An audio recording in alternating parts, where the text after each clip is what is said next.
Assalamualaikum warahmatullahi wabarakatuh. Perkenalkan, nama saya Ananda Anissa Fitri dari program studi S1 Gizi. Saya akan mempresentasikan tentang karbohidrat. 1. Klasifikasi karbohidrat. A. Monosakarida atau terdiri atas 1 unit gula. B. Disakarida atau terdiri atas 2 unit gula. C. Oligosakarida atau terdiri atas 3 sampai 10 unit gula. D. Polisakarida atau terdiri atas lebih dari 10 unit gula. A. Monosakarida adalah senyawa karbohidrat dalam bentuk gula yang paling sederhana yang menyusun monosakarida adalah 1 unit aldehid atau keton. Dalam bentuk stereoisomer, monosakarida memiliki sedikit 1 atom karbon asimetrik. Fungsi monosakarida dalam tubuh manusia yaitu sebagai sumber energi dan bahan pembentuk sel. Monosakarida juga menjadi cadangan energi dalam hati dan otot. B. Disakarida. Disakarida atau biosa merupakan senyawa karbohidrat yang terbentuk ketika 2 monosakarida mengalami reaksi kondensasi yang melibatkan terlepasnya suatu molekul kecil seperti air dari bagian gugus fungsi saja. Seperti monosakarida, disakarida membentuk larutan dalam air. Fungsi disakarida laktosa yang dapat melunakkan tinja sering digunakan untuk mengobati sembelit. Laktosa juga bisa digunakan untuk mengurangi kadar amonia darah pada penderita penyakit hati karena contoh disakarida ini menyerap amonia ke dalam usus besar dan mengeluarkan dari tubuh. C. Olisakarida. Olisakarida merupakan gabungan dari molekul-molekul monosakarida yang jumlahnya antara 2 sampai dengan 8 molekul monosakarida. Sehingga olisakarida dapat berupa disakarida, trisakarida, dan lainnya. Oligosakarida adalah sejenis karbohidrat rantai pendek yang berfungsi sebagai prebiotik. Ini merupakan zat makanan yang tidak dicerna di dalam tubuh dan bermanfaat untuk menstimulasi pertumbuhan bakteri yang baik di dalam usus sehingga meningkatkan ketahanan sistem pencernaan. D. Polisakarida. Polisakarida adalah karbohidrat yang memiliki polimer yang panjang dan tersusun dari ratusan hingga ribuan monosakarida. Rantai ikatan kimia polisakarida dihubungkan dengan ikatan glikosida yang panjang dan bercabang dengan susunan molekul yang sejenis dan majemuk. Polisakarida dalam tubuh manusia memiliki beberapa fungsi. Beberapa di antara berfungsi sebagai cadangan energi yang ketika diperlukan akan dihidrolisis sehingga dapat menyediakan gula bagian sel. Polisakarida lainnya berfungsi sebagai materi penyusun.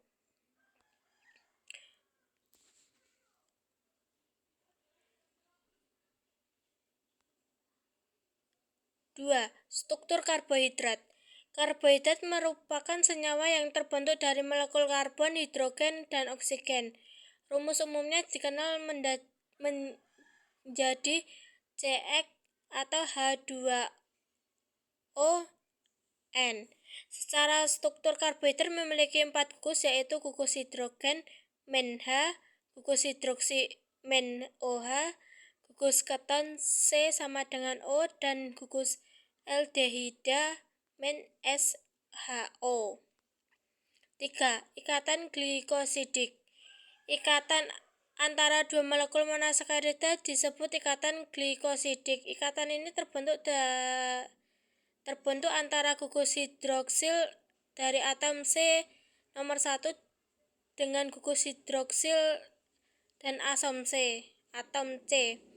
Pada molekul gula yang lainnya, ikatan glikosidik biasanya terjadi antara atom C nomor 1 dengan atom C nomor 4 dengan melepaskan satu molekul air. Proses pembentukan glikosida dibentuk oleh eliminasi air antara hidroksil anomerik dan monosakarida siklik dan gugus hidroksil dari senyawa lain. Glikosida tidak mengalami mutarotasi tanpa adanya katalis asam sehingga mereka tetap terkunci pada keinsulasinya. 4. Proses glikolisis.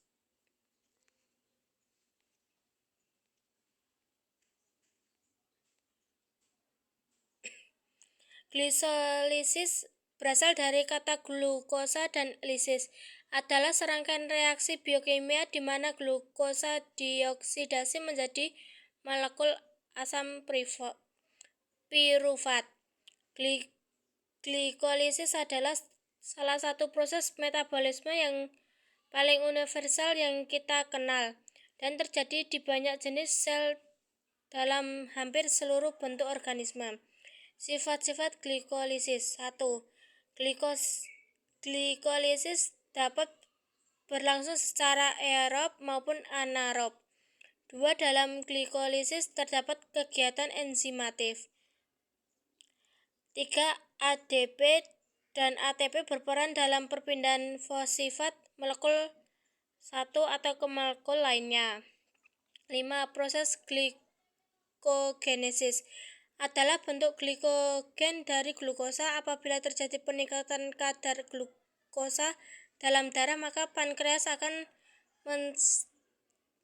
mensekresikan hormon insulin yang akan menstimulasi penyimpanan glukosa dalam bentuk glikogen di dalam hati atau otot.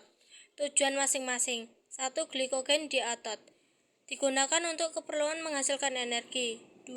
Glikogen di hati dilakukan untuk mempertahankan kadar gula dalam darah pada saat jeda waktu makan. 6. Proses glikogenolisis adalah lintasan metabolisme yang digunakan oleh tubuh selain gluconeogenesis untuk menjaga keseimbangan kadar gula di dalam plasma darah untuk menghindari simptoma hipogliksemia. Glikogenolisis merupakan proses pemecahan molekul glikogen menjadi glukosa.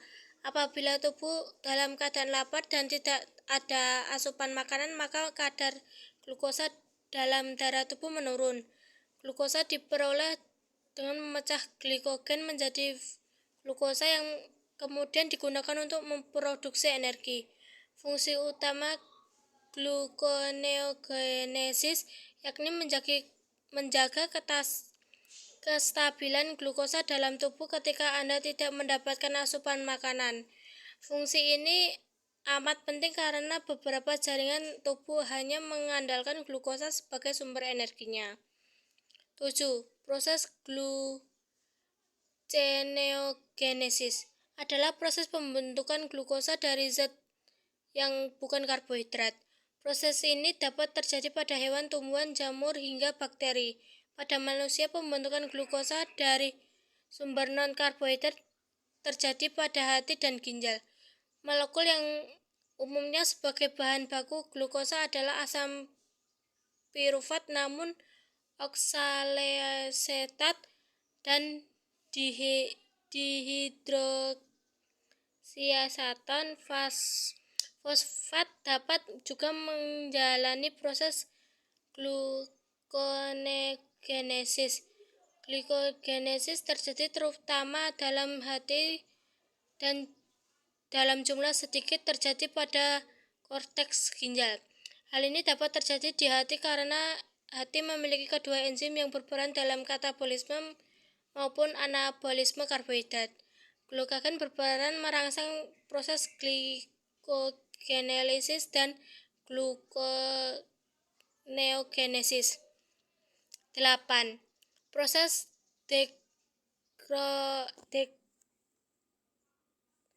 dekarbolisasi oksidatif dimulai dari lepasnya gugus karboksilat atau COO dari asam privat menjadi CO2. Kemudian sisa 2 atom dari asam privat dalam bentuk CH3COO akan mentransfer kelebihan elektron menjadi molekul NAD+, membentuk NADH. Molekul kedua atom karbon tersebut akan berubah menjadi asam asetat.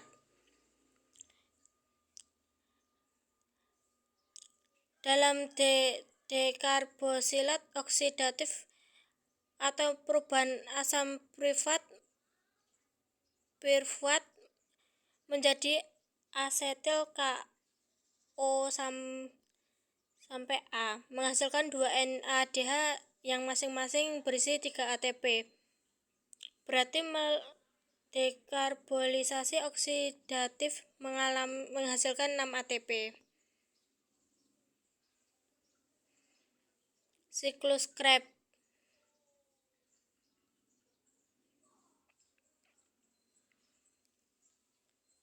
Siklus Krebs atau siklus asam trikarbosilat adalah proses kedua katabolisme atau respirasi sel untuk menghasilkan energi yang lebih tinggi. Dilansir dari Encyclopedia Britannica, siklus Krebs mengubah asetil koenzim A atau asetil CoA menjadi energi untuk tubuh dan karbon dioksida sebagai produk sampingannya. Fungsi siklus Krebs atau siklus asam trikarbosilat adalah proses kedua katabolisme atau respirasi sel untuk menghasilkan energi yang lebih tinggi. Dilansir dari Encyclopedia Britannica, siklus Krebs mengubah asetil koenzim A asetil CoA menjadi energi untuk tubuh dan karbon dioksida sebagai produk sampingannya. 10. Transfer elektron.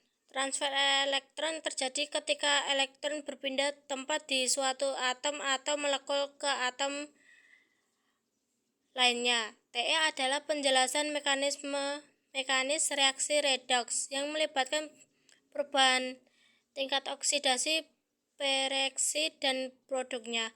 Transfer elektron adalah ikatan ionik sejumlah proses biologis melibatkan reaksi TE. Sistem transfer elektron ini memiliki fungsi untuk mengoksidasi senyawa NADH atau NADPH2 dan FADH2 guna menghasilkan ATP. Pada fase ini, sistem rantai transfer elektron menerima 10 NADH, 2 FADH2, dan 6 O2 yang lalu diproduksi 6 molekul air H2O dengan 34 energi ATP. 11. Kelainan dalam metabolisme karbohidrat. Metabolisme karbohidrat adalah proses pencernaan yang memecah karbohidrat untuk mendapatkan energi. Manusia memperoleh karbohidrat dari makanannya. Makanan yang mengandung karbohidrat saat dikunyah akan dipecah oleh enzim petialin atau amilase dalam air liur menjadi glukosa. Cara mudah memperbaiki sistem metabolisme: 1. Kurangi protein, perbanyak sayur. 2. Menjaga kadar gula darah. 3. Mengonsumsi makanan termogenik. 4. Mengoptimalkan sistem pencernaan Anda. 5. Rutin minum teh hijau. Sekian dari saya. Wassalamualaikum warahmatullahi wabarakatuh.